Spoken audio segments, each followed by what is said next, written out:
마태복음 11장 28절부터 30절 말씀.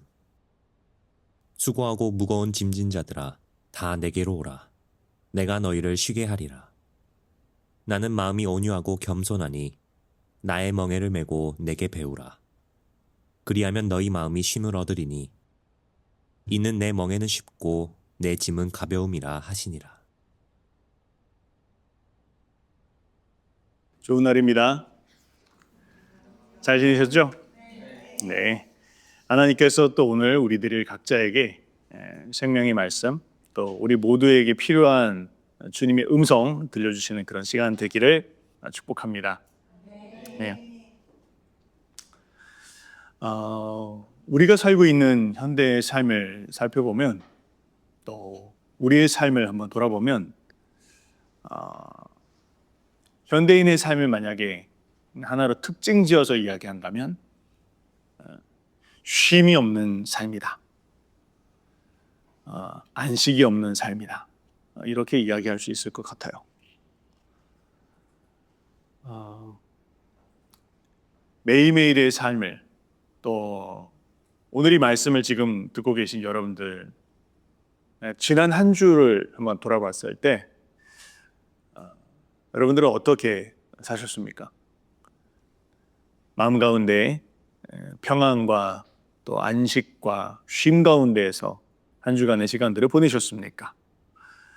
혹은 한 주가 어떻게 갔는지 모르겠어요 싶을 정도로 분주하고 또 쉼이 없고 그렇게 또 주일을 맞이하였습니까? 오늘 보니까 이 말씀을 지금 녹화하고 있는 시점으로 봤을 때 3월 1일이요. 아니 2월은 언제 갔을까? 2월이 방금 온 것 같은데 이 3월이 되었습니다. 뭐 2월이 짧긴 하지만요. 삶을 볼 때 현대인의 삶은 그렇게 참 쉼이 없는, 또 안식이 없는 그런 시간들을 살 때가 참 많이 있습니다. 그래서 늘 사람들의 마음에는 걱정이 끊임이 없습니다. 염려하고 근심하고 바쁘고 또 분주하고. 그래서 오늘 이 말씀, 내가 너희를 쉬게 하리라.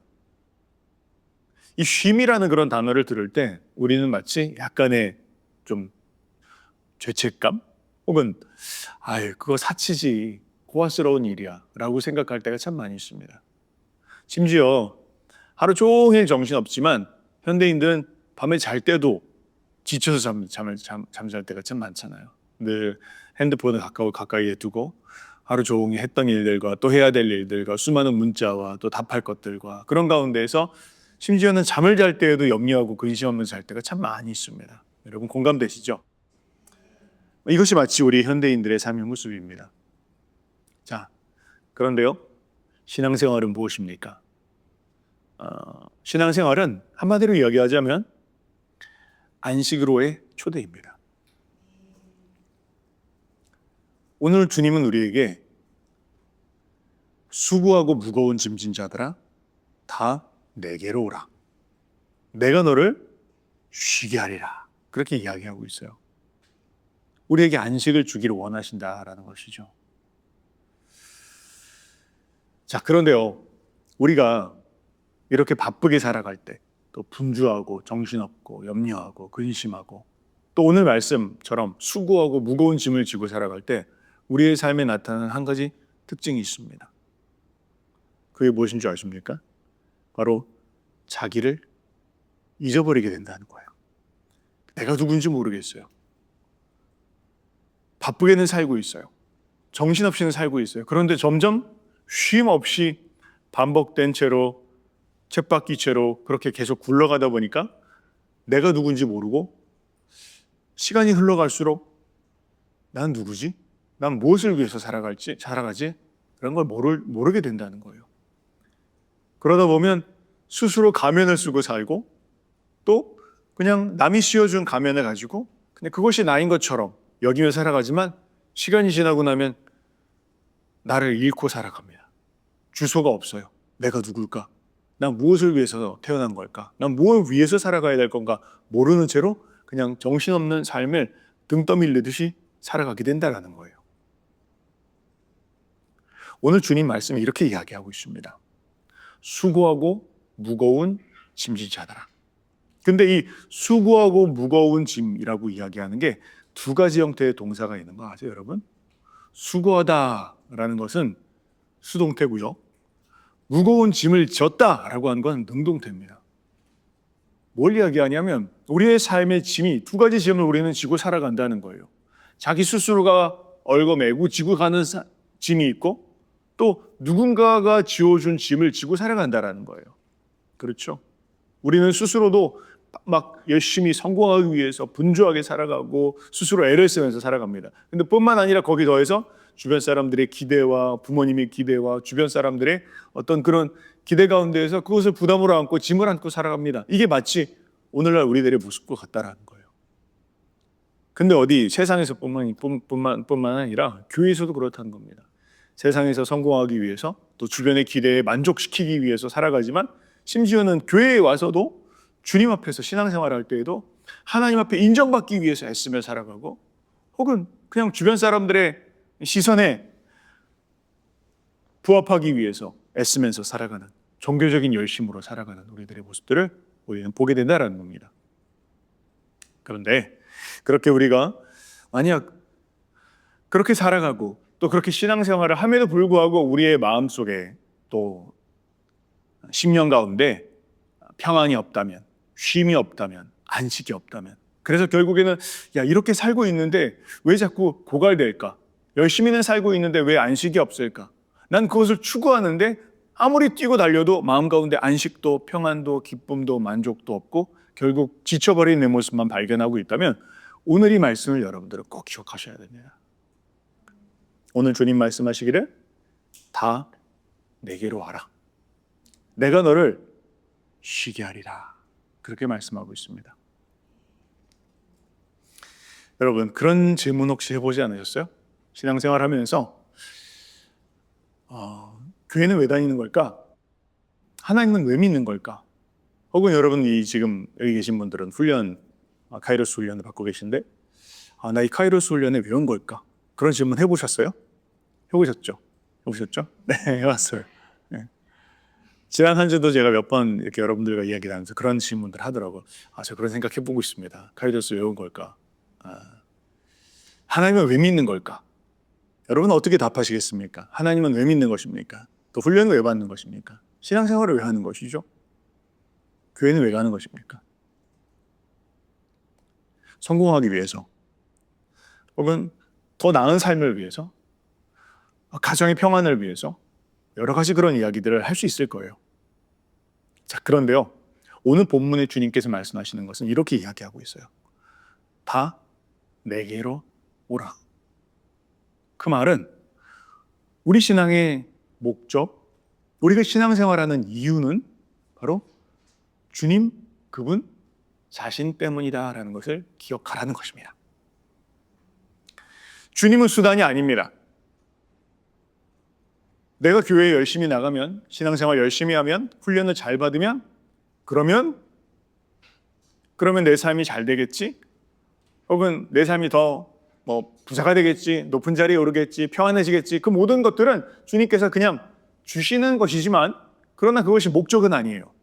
오늘 굉장히 중요한 주님의 한 가지 말씀은 내게로 와야 된다는 거예요. 초점입니다. 우리 신앙의 초점, 우리의 신앙은 수단이 아니다. 교회 열심히 나가는 건 수단이 아니다.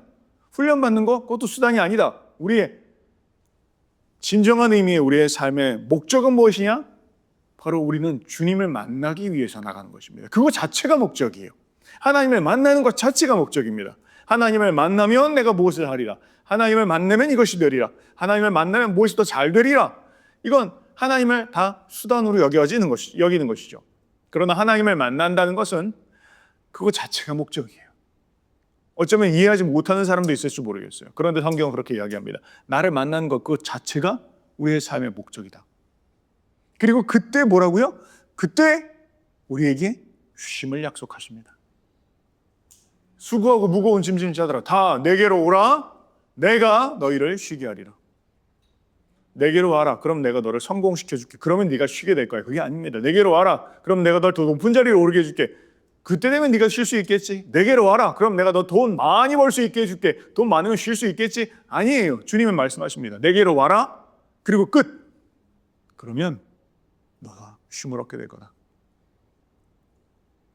우리는 주님 안에서 쉼을 발견할 수 있습니다. 우리의 초점이 어디에 있습니까? 주님께 향하고 있습니까? 주님 안에서 내가 쉴 수 있다 라는 그런 마음의 기대로 주님께 향하고 있습니까? 혹은 주님을 통해서 무엇을 향하고 있습니까? 주님은 분명히 목적지를 분명히 하자 이렇게 말씀하십니다. 자, 그런데요, 오늘 또 재미있는 주님 말씀이 이렇게 이야기하고 있어요. 내가 너희를 쉬게 하리라. 그럼 그 다음에 주님이 이렇게 이야기해야 될 것 같아. 그러니 너의 모든 짐을 내가 덜어주마 이렇게 이야기해야 될 것 같거든요. 근데 주님 뭐라 말씀하세요? 수고하고 무거운 짐진 자들아 다 내게로 오라. 내가 너희를 쉬게 하리라. 그러면서 말씀하시는 게 나의 멍에를 메고 내게 배우라. 이렇게 이야기하고 있어요. 아니 주님, 우리가 지금 짐을 지다가 이렇게 힘들었는데 주님 우리에게 또 뭔가 멍에를 씌우시겠다? 이거 좀 언뜻 봐서는 이해되지 않는 그런 말입니다. 멍에를 맨다는 건 무엇을 의미합니까? 사전적으로 말할 때 멍에를 맨다라는 것은 결합한다 라는 것을 의미해요. 결합한다 혹은 함께 묶어둔다 라는 것을 의미합니다. 혹시 여러분 그 농사 안 지어보셨죠? 네, 계신 분들 다 농사 안 지어보셨을 것 같은데 우리 그 농기구 중에서 멍에라는 게 있습니다. 멍에는 무엇이죠? 소나 이 짐승들에게 씌우는 것이에요. 밭을 갈 때, 뭐 쟁기질을 할 때 이때 소에게 이렇게 씌우는 그 도구가 바로 멍에죠. 자, 그런데요, 주님께서 우리에게 말씀하시기를 내가 너에게 쉼을 주는 방법이 있다. 그게 뭐냐? 나의 멍에를 함께 매는 것이다. 이렇게 이야기하고 있어요. 이해가 안 되죠? 아니 쉬게 하시려면서 그늘 밑에 가서 좀 쉬어라 이렇게 이야기해야 될 것 같은데 나의 멍에를 함께 매는 것이 쉬는 것이다. 그렇게 이야기한다는 거예요. 자, 예수님 당시에 한번 돌아가 볼까요? 예수님 당시에 팔레스타인 땅은 척박하였습니다. 지금도 그렇죠. 근데 지금은 많이 이렇게 뭐 물도 되기도 하고 개간도 하고 있지만 당시에는 더 아마 척박한 땅이었어요. 그런데 농부들은요, 그 척박한 땅을 갈기 위해서 소를 가지고 쟁기질을 할 때 그때 이 멍에를 사용을 했는데 그 멍에는 이중멍입니다. 그 이중멍이라고 하는 건 소 한 마리한테 씌우는 게 아니라 소를 꼭 쌍으로 씌웠다는 거예요. 두 마리에게 멍에를 씌운다는 거예요. 그래서 더블 요크입니다. 농부들은 거칠고 무거운 밭을 갈 때 그래서 이 멍에를 씌워서 그 밭을 갈게 하는데 이제 예를 들면은 아직 어리고 미숙한 소가 있어요. 그런데 그 어리고 미숙한 소에게 혼자 멍에를 씌우지 않습니다. 어떻게 합니까? 반드시 두 마리가 함께 쌍으로 멍에를 메고 땅을 갈게 했다라는 거예요. 그래서 어리고 미숙한 녀석이 있다면 그 옆에는 반드시 경험이 많고 힘이 아주 센 예를 들면 어미소와 함께 그 멍에를 지게 한다라는 겁니다. 그래서 그 두 마리가 끌고 있는 그 멍에를 매게 될 때 두 마리가 함께 끌지만 결국에는 그 밭을 갈 때 보면 힘은 어디서 나와요? 그 100% 어미소로부터 힘이 나옵니다. 그럼 그 어린아이, 그 애, 뭐라고 그럴까? 송아지라고 부를까요? 그 새끼소는 어떻습니까? 새끼소는 그 옆에서 신용하는 거예요. 그냥 어미소가 메고 있는 거 같이 그냥 매면서 같이 발 맞추고 하고 돌면 돌고 쉬면 쉬고 힘내서 영차 하면 자기도 뭔가 좀 하는 척하면서 같이 가는 겁니다. 오늘 주님께서 말씀하시는 나의 멍에를 매라는 건 그런 뜻입니다. 주님께서 멍에를 매신다는 거예요. 우리의 삶의 멍에를 주님이 지신다는 겁니다. 그리고 그분이 지는 멍에를 따라서 새끼소인 우리는 그분 옆에 서는 거예요. 우리가 대단한 걸 하는 게 아닙니다. 그분과 함께 발을 맞추고 그분과 함께 멈추기도 하고 그분이 돌면 나도 도는 척 사실은 내가 별로 하는 건 없어. 그분이 다 알고 계신 거예요. 그런데 그 옆에서 때로는 인정도 받고 칭찬도 받고 박수도 받고 물도 먹고 꼴도 먹으면서 함께 지내는 것입니다. 주님 말씀하시는 게 그런 의미입니다. 나의 멍에를 매라. 주님과 함께 매는 멍에입니다. 우리가 그것을 알아야 합니다. 아멘. 그래서 주님 말씀하시는, 오늘 말씀하시는 나의 멍에를 메고 내게 배우라 라고 하는 건 너무나 중요한 제자도의 핵심입니다. 당시의 랍비들은 멍에를 맨다라는 표현을 이렇게 썼어요. 율법을 배우고 순종하는 것, 그것을 가르쳐 말할 때 토라의 멍에를 메라, 그렇게 표현하였습니다. 그래서 주님께서 나의 멍에를 메고 내게 배우라 라고 이야기할 때 그 말은 주님의 권위를 인정하고 그분의 가르침을 따르는 것이에요. 그분의 권위를 인정하고 그분의 가르침을 따르는 것. 그리고 그렇게 할 때 어미소와 새끼소가 함께 걸어가듯이 주님의 일을 이루어갈 수 있다는 것입니다. 여러분, 제자의 길을 걸어가고 있습니까? 그렇다면 우리가 점검해야 될 것이 있습니다. 무엇입니까? 나는 주님의 권위를 인정하고 있는가? 또 그분의 가르침을 따르고 있는가? 점검해 보아야 합니다. 지난 몇 주간 여러분이 또 카이로스의 시간들을 함께 지내면서 주님의 권위를 인정하는 것이 무엇인지를 조금씩 배워가고 있을 거라고 생각합니다. 그리고 또 그분의 가르침을 따라 살아가는 것이 무엇인지 배워가고 있는 시간이라고 생각합니다. 동의하시죠? 바로 주님의 멍에를 함께 지는 것을 배우는 시간들입니다. 그래서 주님의 제자가 된다고 하는 것은 크고 노련한 어미소이신 우리 주님과 함께 멍에를 메고 그분의 주권과 그분의 가르침 아래에 거하는 것, 바로 그것이 제자가 되어지는 것이다 라고 우리 마태는 우리 가운데 가르쳐주고 있습니다. 그리고 이야기하기를 그렇게 행할 때에 우리의 마음에 진정한 의미의 쉼이 주어진다라는 거예요.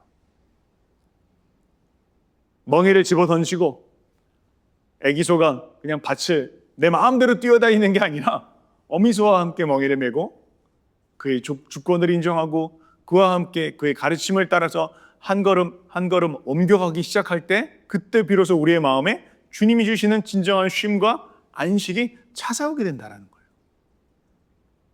자, 그런데요, 더 주님이 재미있는 이야기를 하십니다. 뭐라 말씀하시냐면 이는 내 멍에는 쉽고 내 짐은 가볍기 때문이라. 내 멍에는 쉽고 내 짐은 가볍기 때문이라 이렇게 이야기하고 있어요. 초대교회의 교부 순교자 저스틴이라는 사람이 예수님 당시 사람은 아니지만 얼마 지난 후의 사람이에요. 근데 그 사람이 이렇게 이야기합니다. 당시의 교회의 전통을 따라서 이야기하기를 예수님께서는 공생의 사역을 시작하시기 전에 나사렛 목공소에서 쟁기와 멍에를 직접 만드셨다. 주님 목 쓰셨으니까, 그죠? 목공소에서 쟁기를 만들고 또 멍에를 만들고 이런 일들을 하셨겠죠. 자, 그런데요, 당시의 팔레스타인 지역의 목수는요, 소에게 씌울 수 있는 이 멍에를 공장에서 만들듯이 그냥 다이량으로 찍어내지 않았어요. 그럼 어떻게 했을까? 멍에를 만들 때 이 멍에를 쓰게 될 소를 데리고 옵니다. 그리고 그 소한테 이 멍에를 씌워봅니다. 씌워보면 이게 지금 여기가 너무 좀 각졌구나. 그럼 그걸 깎습니다. 너무 이게 나무가 얘 살을 찌르겠구나. 그러면 그 나무를 또 깎아요. 그래서 피부가 쓸리진 않는지, 어디가 찔리진 않는지 꼼꼼히 살펴봅니다. 그래서 나중에 최종적으로 이 소가 쓰게 되는 멍에는 어떤 멍에예요? 세상에서 단 하나뿐인 멍에입니다. 그의 몸에 딱 맞는 커스텀 메이드, 그의 몸에 딱 맞는 멍에를 쓰게 된다는 거예요. 오늘 어쩌면 주님께서 말씀하실 때의 멍에는 그런 의미를 가진다는 것입니다. 내가 너에게 씌워주는 그 멍에는, 그것은 뭐라고요? 내 멍에는 쉽고 내 짐은 가벼우니라 라고 이야기할 때, 내 몸에 맞지 않는, 그래서 내가 누군지도 모르겠는, 남이 씌워준 그런 가면과 그런 역할 가운데에서 지치고 쓰러진 그런 삶이 아니라 우리가 주님 앞에 나아갔을 때, 그분 안에서 머물렀을 때, 그분 안에서 쉴 때, 그분의 권위를 인정할 때, 그분의 가르침을 따라 살아갈 때 주님은 우리에게 멍에를 씌워주시는데 그 멍에는 너무나 나에게 딱 맞는 멍에라는 거예요. 우리의 부르심을 이야기하는 것이죠. 하나님이 우리에게 씌워주는 그 부르심은, 우리에게 말씀해 주시는 그 부르심은 너무나 딱 맞아서, 야, 이거구나. 내가 이걸 위해서, 내가 이 일을 위해서 태어났구나. 바로 이것이 내가 해야 될 일이구나. 라는 그런 삶을 살아갈 수 있도록 인도해 주신다라는 것입니다. 아멘. 저에게는 카이로스가 그런 시간들인 것 같아요. 저는 뭐 여러분 어떻게 생각하시는지 모르겠지만 저는 우리 카이로스 생각할 때마다 막 기대가 돼요. 흥분이 됩니다. 지난 한 주 저도 너무 좋은 시간들이었어요. 저는 우리 카이로스 청년들을 볼 때마다 마음 가운데 야, 하나님이 내게 어찌 이런 큰 복을 주셨을까 이런 생각 들고, 또 함께 있는 시간들이 너무 기대가 되고, 또 변화되어지고 있는 그런 모습들, 하루가 다르게 변화되는 모습들, 또 한 주가 다르게 변화되는 모습들, 오늘 간증도 너무 참 은혜가 되었어요. 또 저는 기대가 됩니다. 다음 주엔 또 어떻게 될까? 한 달 뒤는 어떻게 될까? 또 두 달 뒤에, 석 달 뒤에 여러분들이 변화되는 그런 모습들을 보면서 이 하나님의 놀라운 은혜에 나를 동참케 해주신 게 너무 감사하다. 여러분 그거 아세요? 제가 카이로스의 시간들을 지금까지 많은 청년들과 함께 지나가면서 끝에 고백하게 되는 게 있어. 너무 힘들었습니다. 너무 수고했습니다. 너무 애썼습니다. 그게 아니에요. 이 모든 시간들, 1년의 시간들을 함께 지냈던 사람들과 혹은 3개월의 시간들을 함께 지내면서 제가 주님 앞에 고백하게 되는 건, 주님이 하셨습니다. 제가 아니에요. 제가 어떻게 사람을 바꿉니까? 주님이 하셨어요. 어미소십니다. 우리 주님께서 어미소가 되어서 그분께서 어깨에 멍에를 메시고 100% 그분의 힘으로 가신 거예요. 나는 그 밑에서 그냥 발길 치라고 따라가면 따라가고 쏘라면서 하고 그냥 그런 거 한 거예요. 그런데 시간이 지나고 나니까 주님께서 열매를 맺게 하세요. 주님께서 은혜를 보게 하세요. 너무 기대가 돼. 주님께서 내게 매게 하는 멍에는 너무 가벼운 거예요. 너무 쉬운 것입니다. 내게 딱 맞는 거예요. 이게 바로 나의 자리구나. 이게 나를 부르신 이유이구나. 이곳이 내가 있어야 될 것이구나라는 것을 깨닫게 한다는 거예요. 다른 사람들에겐 다른 이야기예요. 다른 사람들한테는 안 맞는 것일 수도 있어요. 아니 뭐 그런 걸 가지고 뭐 그게 대단한 일이라고, 대단해 보이지 않는 일일 수 있어요. 근데 저에게는 너무나 감사한 일입니다. 저에게는 너무나 귀한 일이에요. 내게 맡기신, 내게 입히신 멍이이기 때문입니다. 여러분, 너무 정신없이 살다가 수고하고 무거운 짐을 지고 쉼없이 가면을 쓰고 살아가고 있다가 자기를 잃어버린 그런 삶을 혹시 살고 있었습니까? 오늘 주님께서 말씀하십니다. 수고하고 무거운 짐진 자들아, 내게로 와라. 내가 너희를 쉬게 할 것이다. 내 멍에를 메라. 내 멍에는 쉽다. 내 짐은 가볍다. 네가 누구지를 알게 될 것이다. 그 안에서 만족할 것이다. 고갈되지 않을 것이다. 충만할 것이다. 주님은 우리에게 그것을 약속하고 있습니다. 세상에 그 누구도 줄 수 없는 것을 주님이 주시고, 또 주님은 우리와 함께 멍에를 매지 않을까 그렇게 요청하고 계십니다. 바로 그것이 주님이 말씀하시는 제자도입니다. 그런 길을 갈 수 있는 저와 여러분들 되시기를 주님의 이름으로 축복합니다. 네.